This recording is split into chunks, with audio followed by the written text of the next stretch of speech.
Hello, my pack, my tribe. Welcome to Howling After Dark. So, I'm doing a follow-up episode tonight.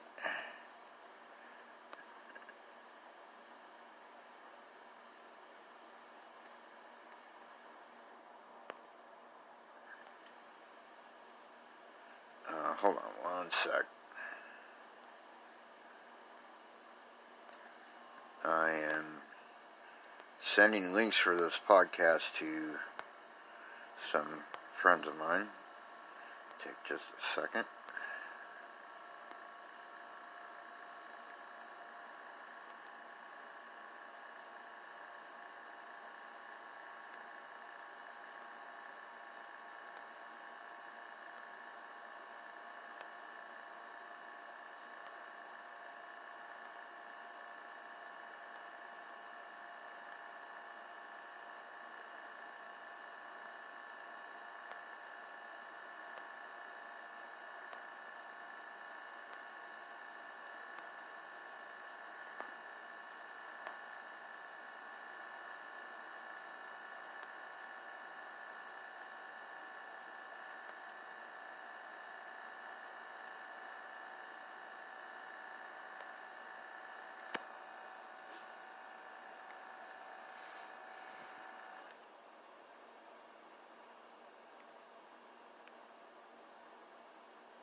So,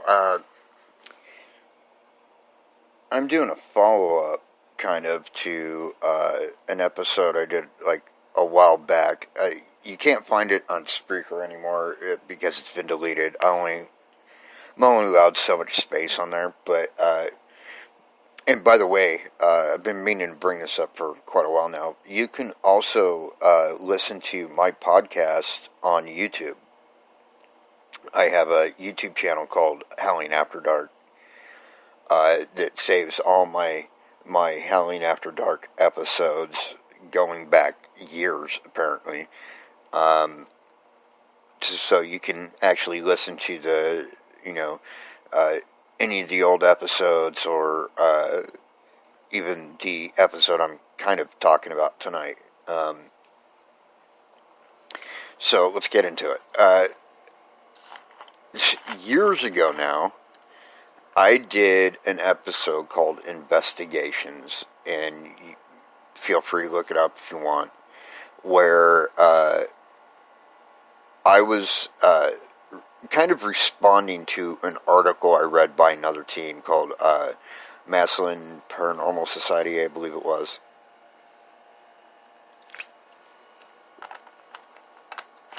I'm not sure if they're around anymore, if they're even a group anymore, but if any of them happen to be listening, I want you to know I don't have anything personal against you at all. I never did. I don't have any ill will towards your group or anything you stand for. And I wasn't trying to attack you personally, whoever wrote the article. I was attacking, I guess you could say, what was said and picking that apart because I didn't agree with the viewpoint, which was that there's only one way to properly investigate the paranormal, and if it comes too easy, it's not done right. Like, that whole thing kind of set me off a little bit on this tangent about how that's not true. There's different ways to investigate. There's different types of paranormal investigators, different styles, different techniques, different approaches, and they all have different results. Okay? Now, I happen to think personally, and this is just my biased opinion, that our approach is the best. And the reason why is we don't provoke. Never have, never will. The only time I will ever use provocation, the only time I will sit there and scream and yell at a spirit is when I know what I'm dealing with, 100%, no doubt, is something dark, evil, negative. That's it. That's the only time you will ever see or hear me provoke, period. The rest of the time, when I know I'm just dealing with a ghost, right? I'm not going to sit there and yell and scream and cuss at a ghost because you wouldn't do that in somebody's own home. And that's kind of what my point was. Like, if it's not how you would treat somebody, don't do it. It's just that simple. But in any case, I felt like I should follow up and with that whole thing and reiterate it because I still see it going on a lot, although albeit not as bad with the new groups so much anymore because the groups that were new are now not new. They've been around for a little while, and they've kind of learned those lessons, I hope. And any groups that are new are hopefully, kind of tuned in, I guess you could say, to what's really up. All right, so let's get into that. There are different styles, and everybody's got their own style, of course. I don't ever agree with provoking. I don't personally. I will never do it. I don't even want it done around me. I don't want it associated with me at all. Particularly if it's a place that I investigate a lot. In fact, there's been a few times where we've actually hosted events where other teams would come and investigate. And number one rule was you cannot provoke here. Sorry, period. Can't provoke here. But there's actually a logical, at least I believe it's a logical reason behind it. If you're the type of team that provokes and you're off on some other site, that's not associated with us, that we don't go, more power to you. However, if it's like an event or something where we're associated with it and we're there, we don't want you provoking around us, because then you're associating that provoking negativity with us, and then we've got a problem. And I just can't allow that. So just know, if we ever host an event in the near future, which hopefully is going to happen very soon, now that COVID's kind of going away, we hope. Cross-eyed moose, cross fingers. We want you to know that we will not allow provoking. Okay? And that's because we have to have a relationship with the spirits there. And we don't want that compromised because you have a different style of doing things. So just know that going in. Okay? Everything else will be totally reasonable on. The only things we will not allow at any investigation ever is provoking and Ouija boards. Won't happen. Sorry. You bring a Ouija board to one of my events, that's like spitting on me. I'm going to take that personally. Because here's the thing about Ouija boards, people. And I know it. I see it all the time. I've had to deal with the ramifications after the fact of what Ouija boards do. It's not that they're then in themselves automatic evil or anything like that nature. It's not that you're automatically going to be talking to a demon, because there's cases where the outcome was very good, right? The problem I have with Ouija boards is it's an open doorway. Literally anything can go through, and you have no control over it. And I know people out there say, well, that's like the spirit box. No, it isn't. It is not like the spirit box at all, because the spirit box is not a board that was designed back in the medieval ages by witches, mind you. And I'm not talking Wiccans, I'm talking witches, the bad kind. Used to have these things called spirit boards that were designed specifically for channeling spirits, right? And channeling spirits is not inherently a bad thing, except they designed it specifically so there was no control over what happened.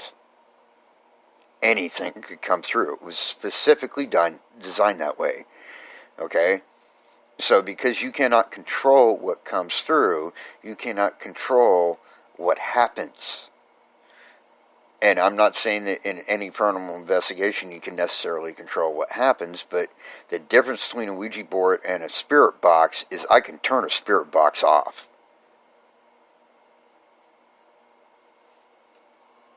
You can't. Once you open a Ouija board, there's no closing it. That's the dirty little secret, people. You think it's a toy because it's made by Parker Brothers or Hasbro or whoever the fuck. It is not a toy. They are very serious, they are incredibly dangerous, and no one should ever buy one. That's flat out, point blank and period. So, no provoking, no Ouija boards at any of my events, ever, ever, ever. Okay? That's it. Having said that, though, I understand that people have different styles and different beliefs on it. I've investigated with a group we got very, very much along with, and we haven't done a lot with them in a couple of years, and that saddens me, honestly. But they're called HPI. They're out of what is it? God, it's right on the tip of my tongue. Sandusky. They're out of Upper Sandusky, Ohio.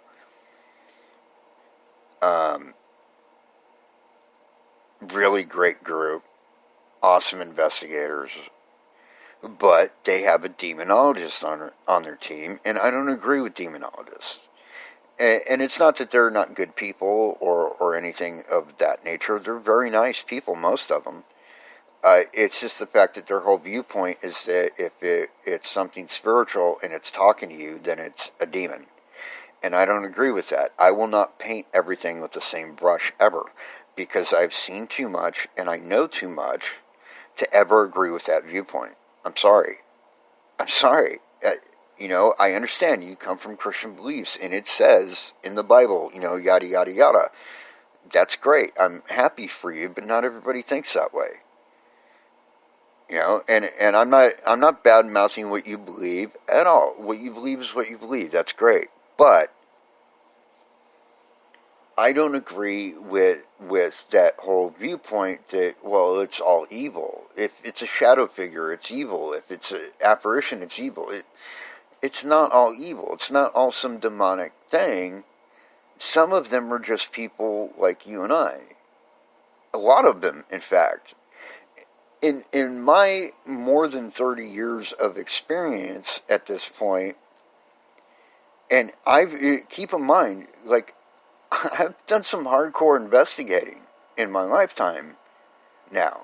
I've been to some, legendary, darkly, quote-unquote, haunted places, and I can tell you without the shadow of a doubt in my mind that a good, I'd say, 95% of the time, what people have labeled as evil or demonic or whatever, turns out it's just, nothing like that at all. And it's just a spirit trying to get attention because no one will communicate with it. Fear and either fear or the absence of fear is such a big part of what we do. And if you approach everything from a place of fear, then guess what? You're weak. I'm sorry, you are. It's not my opinion alone. And this is the dangerous part. It makes you weak when those circumstances do happen, that rare 5% or so happens where, in fact, you are dealing with somebody evil. And you come in with that fear, you're done. You've already lost.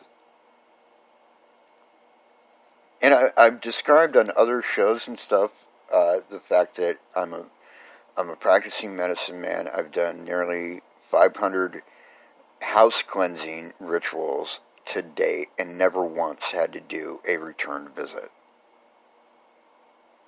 Not once. There was one almost, and I'll get into that later, but never had to do a return visit. And here's the thing. It's not that there's anything. I mean, I guess technically there are some special things about me in the sense that, I see them. I'm a clairvoyant in that way, and I'm psychically gifted in other areas, and I'm a practicing medicine man. That makes me kind of special, I guess. But as a human being, I'm really no different than anybody else. I'm just tapped into it, I guess. So, but the reason I've never had to do a return visit is because of two things. I absolutely believe in my abilities and the things that I use to do house cleansings, such as sage. I believe absolutely 110% in the power of sage to cleanse a home. That's why it always works for me. It's the belief. It's not even necessarily the substance itself. I could believe spiritually that I could walk into any location with a carnation in my pocket, and that's going to work. And if I truly believe that, guess what? It is. Because belief is a big, big thing, right? Especially dealing with with the dark side of the paranormal. Belief is a weapon. Faith is a weapon. And it doesn't matter what that faith is in. It could be in the Christian God. It could be in Allah. It could be in Buddha. It doesn't matter. It doesn't matter what it is. It's the faith itself is a weapon. It's like being able to bring down a beam of light on the forces of evil and diminish them into nothing. Because you have faith in whatever. Okay? So picture that. So that's number one, is having absolute belief in yourself, in your abilities, and whatever. The second thing that you can never have, or never should have, in an investigation is fear. And the reason why is fear is a doorway into your soul that something negative, evil, demonic can use to access and push your buttons. I fear nothing but a closed mind. That has been my motto for years. I will have that printed on my fucking memorial when I die. Fear nothing but a closed mind.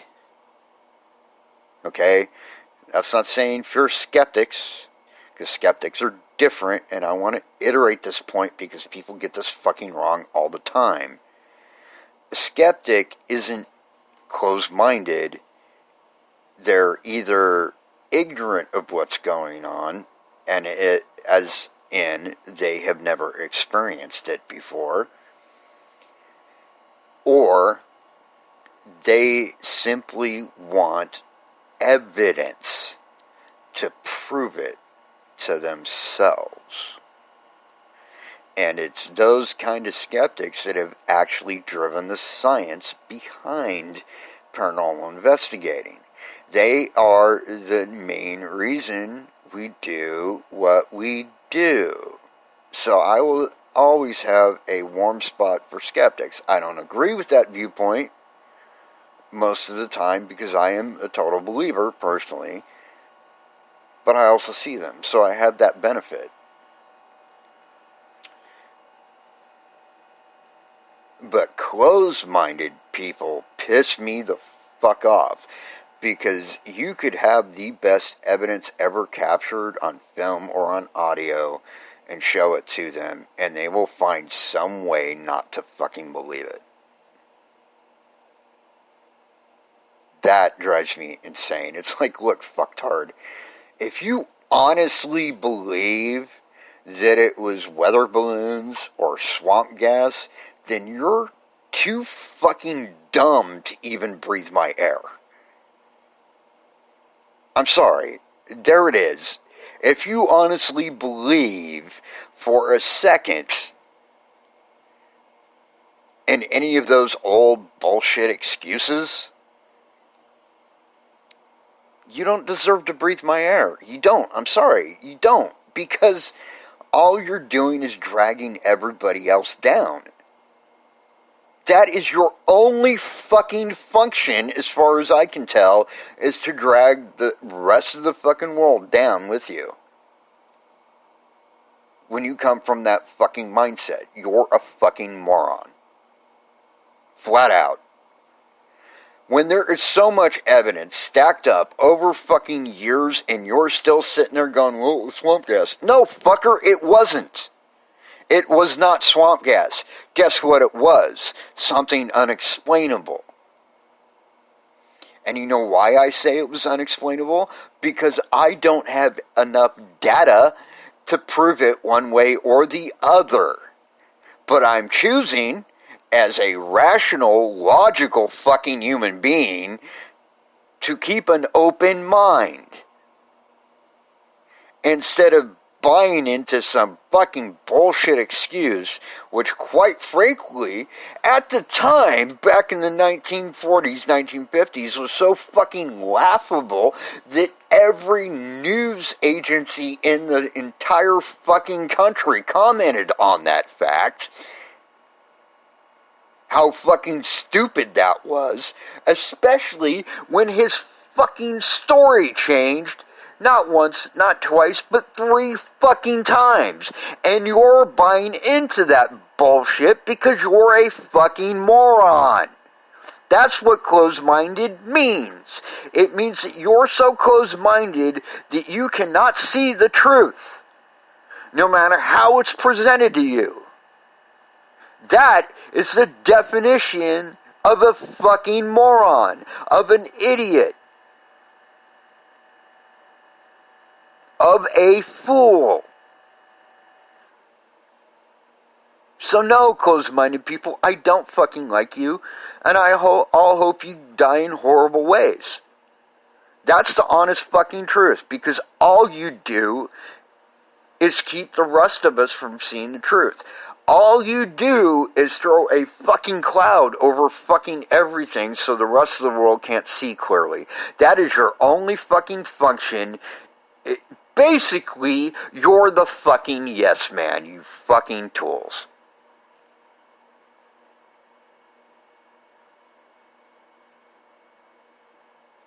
There it is. Sorry if that seems harsh or whatever, but the truth is the truth is the truth. And the truth is these fucktards have been keeping us down for fucking since 1947 at least. Because here's the truth of it, right? If the Roswell crash in 1947 happened and there were no closed-minded people, we just would have believed it. Check. Okay, aliens, gotcha, good. There would have been no mass panic. There would have been none of this fucking bullshit the government seems to believe is going to happen, that we're going to fucking have a worldwide riot every time the truth comes out. They underestimate us fucking constantly. They think that we're stupid, foolish children that need our fucking hands held throughout fucking history, and they're fucking wrong. They are the foolish, stupid children. We're logical fucking adults, most of us, I would like to think. Although nowadays I'm becoming convinced more that that's not the case. You want to see an idiot, just drive down the street. You'll find one eventually. But the fucking point is closed-minded people serve no function except to give legitimacy to the bullshit that we're fucking spoon-fed every time something like the Phoenix Lights happen. That's their only function. And the sad thing is some of those fucking morons are somewhat celebrities. Some of those fucking morons are anchors on the news. On Fox News or CNN or whatever people fucking believe in. So they're in effect creating more fucking morons. It's a sad cycle.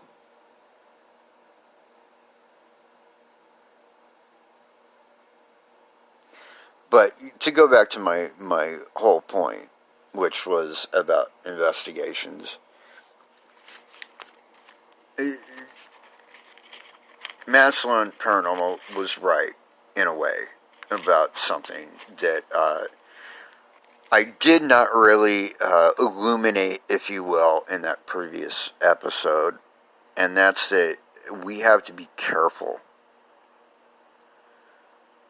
We do, in everything we do. Because legitimacy, if we're going to be taken seriously at all as a field of study, which, I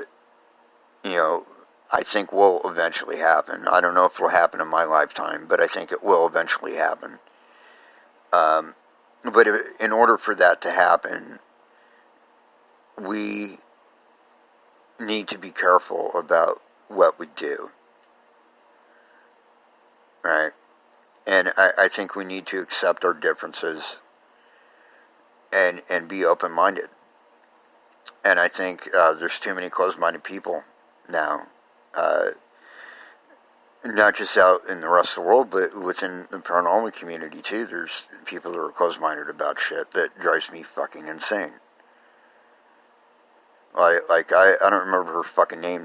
That chick from Finding Bigfoot. She used to drive me batshit insane because there'd be stuff going on related to Bigfoot, like right fucking next to her, and she would try and find some fucking bullshit, quote unquote, logical explanation for it, instead of just accepting the truth, which would have been so much fucking easier, you know, not only on the show, but on herself personally, if she would just fucking accept it instead of being a fucking cunt. Sorry, but she is. How else would you describe somebody that consistently shuts down every fucking thing, regardless of any evidence?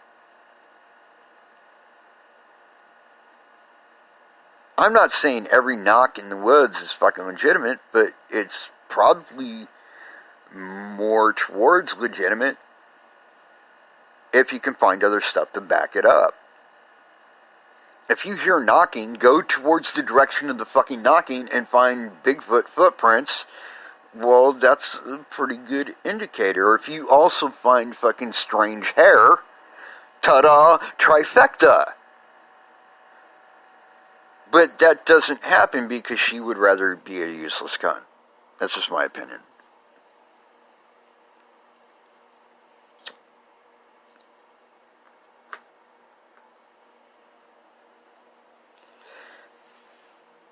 But for every one of her, thank God, there is an Aaron. There is a Aaron Goodwin, who I happen to know is very open-minded. He is actually a bit on the scared side, like you've probably seen on Ghost Adventures, but I don't think he's that bad. But he's actually a very open-minded guy. He actually believes in Bigfoot. I don't know if a lot of you know that. He's actually a big enthusiast of Bigfoot research.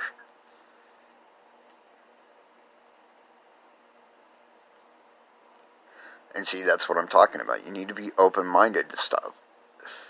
I'm not saying you have to believe everything. Of course not. Because then it would be paranormal believing, not paranormal investigation. But I think you need to have an open mind. Because if you go into it closed-minded, into anything closed-minded, then you're defeating the purpose of being an investigator in the first place, and you're just wasting everybody's time.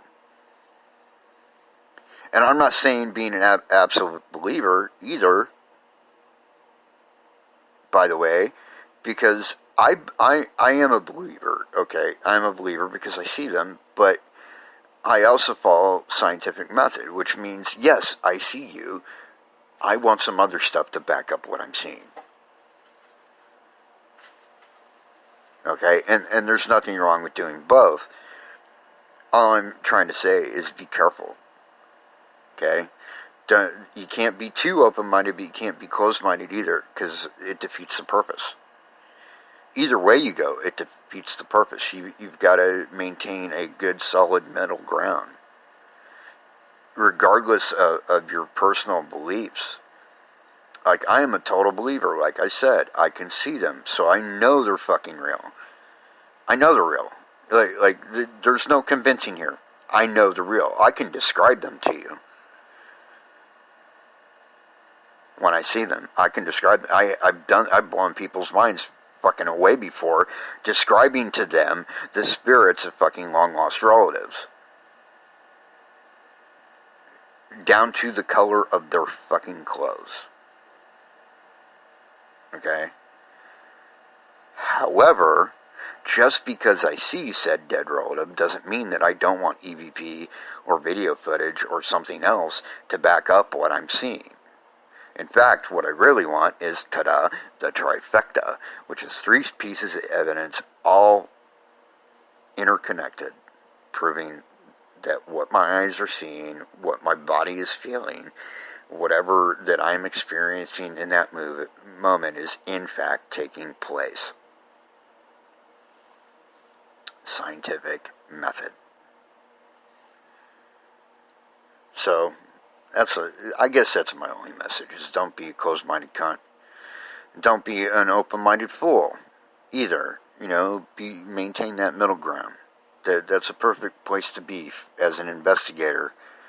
You can believe, but, don't let it interfere with the scientific method. I guess that would be my advice for any new paranormal investigator out there, as far as that concerned. Now, I'm not trying to tear apart anybody's specific styles, other than to say that I don't believe in provoking. But that's me personally. If you're out somewhere else provoking, well, that's on you, Just don't come to one of my sites and do that, because that won't fly.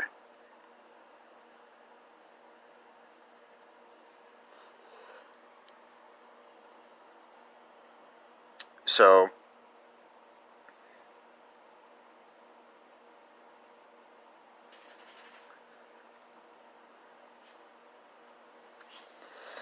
little side note. Recently we did a little investigation at Old Squire's Castle. And I haven't reviewed everything yet, but there was some stuff that I caught on video, because I was actually recording video on my phone, and I actually saw this with my naked eye, and I did actually catch it on video. If you've ever been to Squire's Castle, you already know this, but for those that haven't, it looks like a castle, a legit castle in one of the metro parks right outside of Cleveland. You can look it up online.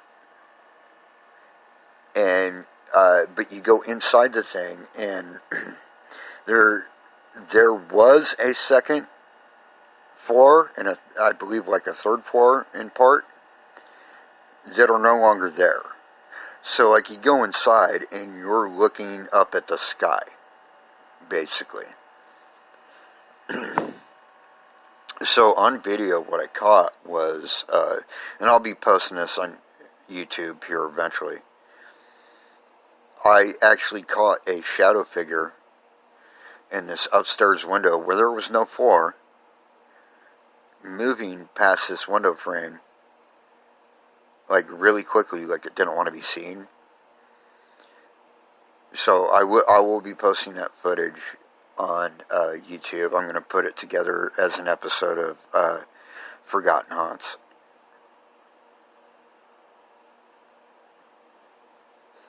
Once I review all the other footage, and we'll keep you updated as far as things can go. Hopefully we'll be doing stuff with the Cross-Eyed Moose soon. But we'll see. And there's a couple other places we might be able to get into that we're really excited about, but we're not going to talk about yet until it's like all a done deal. But there you have it. My pack, my tribe. Until next time, peace out.